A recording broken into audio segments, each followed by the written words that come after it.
let those dumb bugs out to the middle of nowhere to keep them from getting their filthy claws on Earth. But we stumbled onto something they're so hot for that they're scrambling over each other to get it. Well, I don't care if it's God's own anti-son-of-a-bitch machine or a giant hula hoop. We're not gonna let them have it. What we will let them have is a belly full of lead and a pool of their own blood to drown in.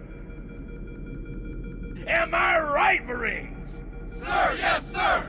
Mm-hmm. Damn right I am. Now move it out. Double time. Attention all personnel. We are re-engaging the enemy. External and internal contact imminent. All you greenhorns who wanted to see Covenant up close, this is gonna be your lucky day.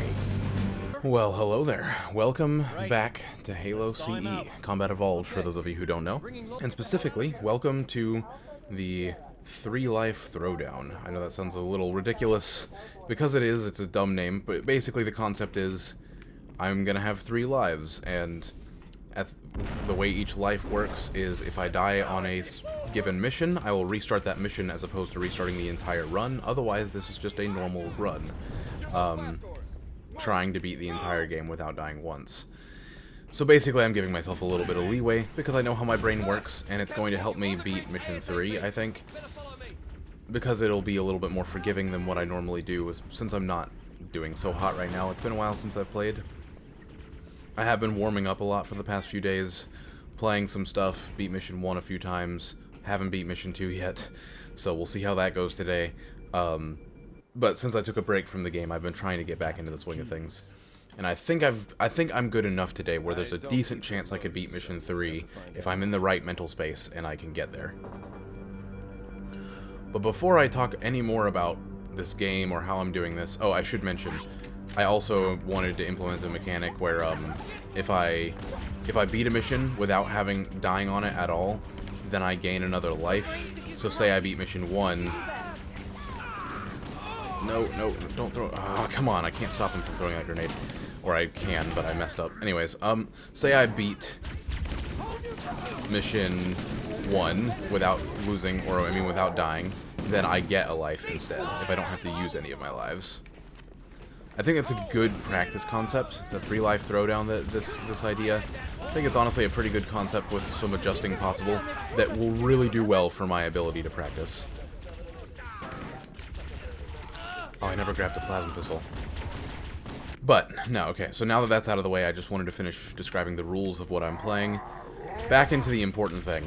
If you don't know, and I've been talking about this on my channel a lot more recently, the only reason why I'm doing this is for charity. In fact, I've kind of realized just how difficult this challenge that I'm doing is, beating these games without dying once.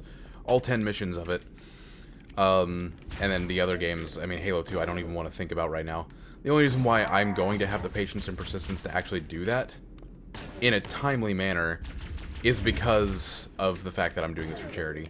I guarantee you I would not be playing this game right now if it weren't for that. It's not that I'm not having fun. I do really enjoy this game, but just the level of difficulty and time commitment that it takes for me to be able to actually do this and get good enough at this game to beat the entire thing on Legendary without dying once, it's going to take a lot out of me to do that, and I'm fine with that. I'm completely fine with that because it's for charity. All I'm saying is I don't think I would be doing this right now if it weren't for charity.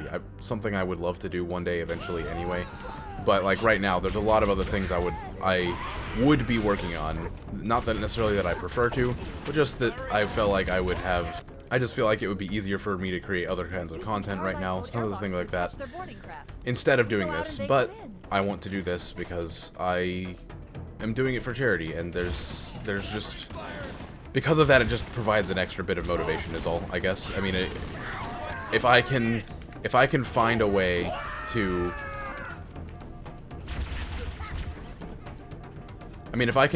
get some money to help the cause against cancer, because I didn't clarify, again, I always forget, but I'm donating to Stand Up to Cancer. That's what this whole thing is for. The link is down in the description, of course, if you're interested.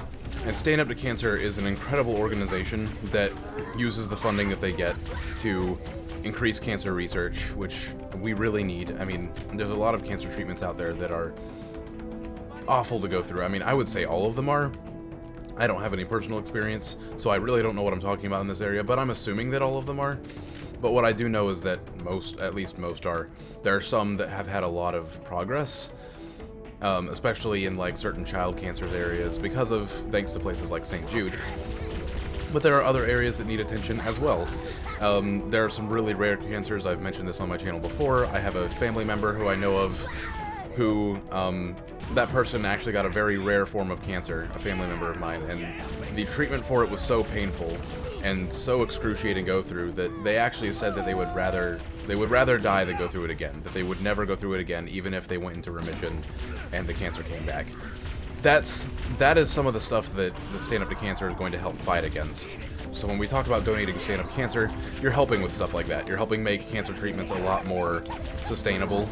People will actually be more willing to go through them if they're, you know, much more humane and not as awful to go through, not as painful. Again, I can't speak for all forms of cancer, and I don't really know what I'm talking about in a lot of this area, so please do take what I'm saying with a grain of salt as far as when I'm talking about the specifics of cancer treatments and stuff like that. Because I really don't know what I'm talking about, despite the fact that I have had family members with it. That doesn't mean that I have had personal experience with it. But based on what I do know from family experience, I know that there are treatments out there that aren't that bad, in comparison to the one that made one of my family members, you know, prefer death over going through it again. But just through and through, my understanding of cancer treatments is that they are not at all comparable to pretty much most other sickness treatments. I mean, obviously. And when I say that, I mean they're all painful. They're all pretty excruciating to go through, at least to some extent, even the ones that have had research done into them to get better. And the point in me saying all of that is that they need more research. More research needs to be done, more progress needs to be made. This fight against cancer, as a society that we're all in together, is far from over. It doesn't matter who you are. If you are a human being, hell, if you're a biological organism, then there is a chance that you are going to suffer from cancer at some point. It even affects our pets and all the other creatures on this planet. It's something that's, sadly, biologically speaking, somewhat unavoidable from possibly happening, which is why I think that the word cure, when talking about cancer, is a bit misleading. I don't think that cure is a wrong word necessarily, but I think it's a bit misleading because when I think of the word cure, I usually think of, like, especially in modern days, I think of like some kind of medicine that you can take to solve some kind of biological issue that your body is having. And I don't think that it's impossible that can happen with cancer, where you can just take some medicine and it would be over. But I do think that that's an incorrect way to think about modern cancer treatment, because if that is possible, which again, it may very well be, I don't understand a lot of the medical technology we have at the moment, but that's just not how cancer treatment works. It's not just some simple thing, and even with what we're working towards right now, it's kind of difficult to get to just some simple solution, because there's so many different kinds of cancer, and there's a lot of very rare forms, there's very unique forms of cancer. There's so many different things with cancer that can, you know, affect how it needs to be treated, that there really is not, as far as I understand, we're not even remotely close to some kind of catch-all solution.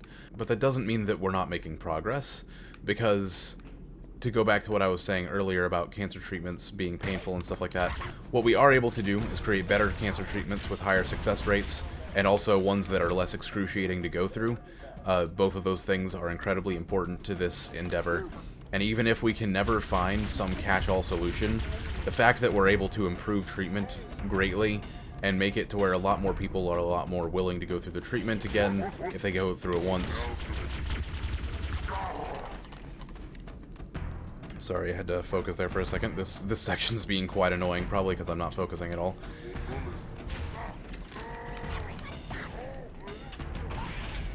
So if you're wondering why you should support Stand Up to Cancer, I'm pretty much giving you right now the whole lineup of reasons why I think you should support it. And I'm talking about, like, things that I think are misconceptions or misnomers when talking about, like, a cure for cancer.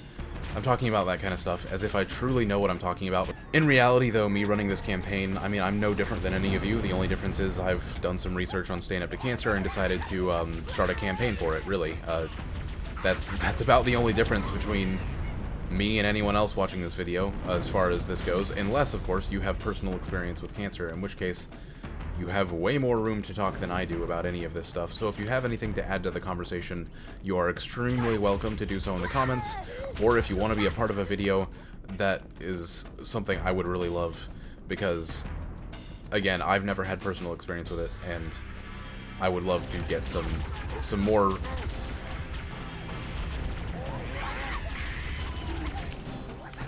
I would love to get a more personal touch on this, besides all this information coming from someone who has basically no credibility talking about it. And I say basically no because I have had family members, but that's really the same as pretty much everyone. I mean, at this point, I feel like almost everyone on this planet has had at least one family member who has had experience with cancer. The damage to superstructure is extensive. I don't know how much more of a use Which really just goes to show you how widespread and awful of an issue it is. Mission 1 complete. Sorry, breaking in the conversation for a second. Mission 1 is done, so that's fun.